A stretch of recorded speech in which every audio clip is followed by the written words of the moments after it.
All right, think about this for a second. Imagine you need to send a secret, but it's so well hidden that no one even knows to look for it. I'm not talking about a coded message that just screams, "Hey, I'm a secret."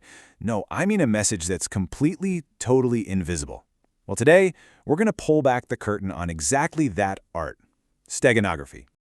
So here's the puzzle, right? How do you warn an ally when you know you're being watched? I mean, a coded letter? That's a dead giveaway. It immediately signals you're hiding something. But what if? What if you could send that warning and nobody would ever know a message was sent at all? And you know, this is the real challenge for people like spies, activists, or journalists in really dangerous situations. It's not just about keeping the content of your message secret. It's about keeping the fact that you're communicating at all a secret. Just passing a coded note can be a huge red flag. Okay, here's the best way to think about it. It's the difference between a big, locked treasure chest sitting right in the middle of a room and a secret compartment in a hollowed-out book on a shelf. That chest is just screaming, "I have a secret inside." The book, though? It's just a book. Or is it? And this is exactly where steganography comes into play. You know, the name itself sounds kind of complicated, but it's actually the first clue to how this whole incredible technique works. So, let's go back to that treasure chest idea. With steganography, we're not just locking our secret in a box, we're pretty much dissolving the box entirely. We're weaving the message right into the fabric of a photo or a song or a video file. The secret is still there, but the container? It's just vanished into the background. And this is where it gets really cool. When you look at the Greek roots of the word, it all just clicks into place. Steganos means covered, and graphia means writing. So steganography is, quite literally, the art of covered writing. So the whole goal here is absolute, total secrecy. Someone could grab a picture of your cat that you just emailed to a friend, and what would they see? Well, a picture of your cat.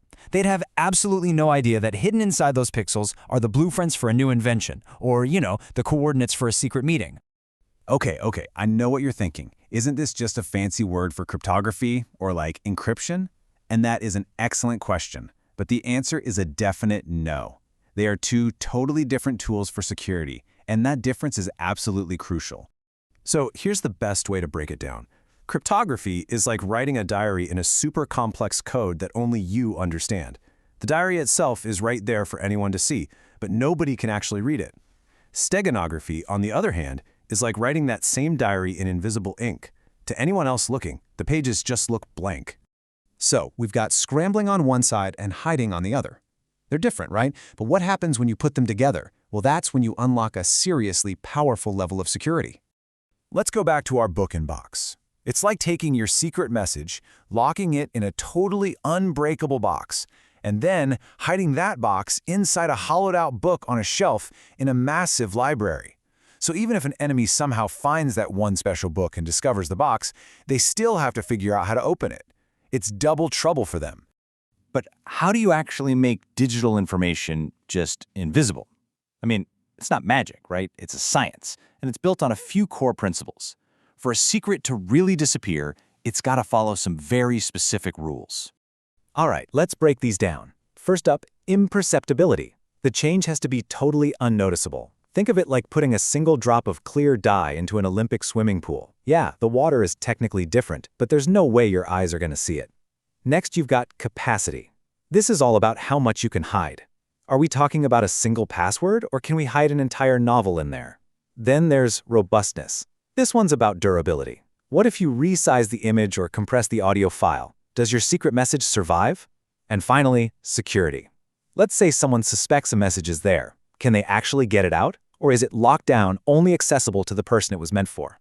And really, this gets to the heart of what steganography is all about. It's a philosophy, right?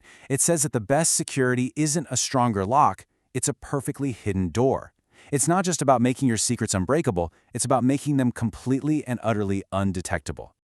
So the next time you're scrolling through your social feed, or you're looking at photos from a friend, or listening to a new song, maybe take a closer look.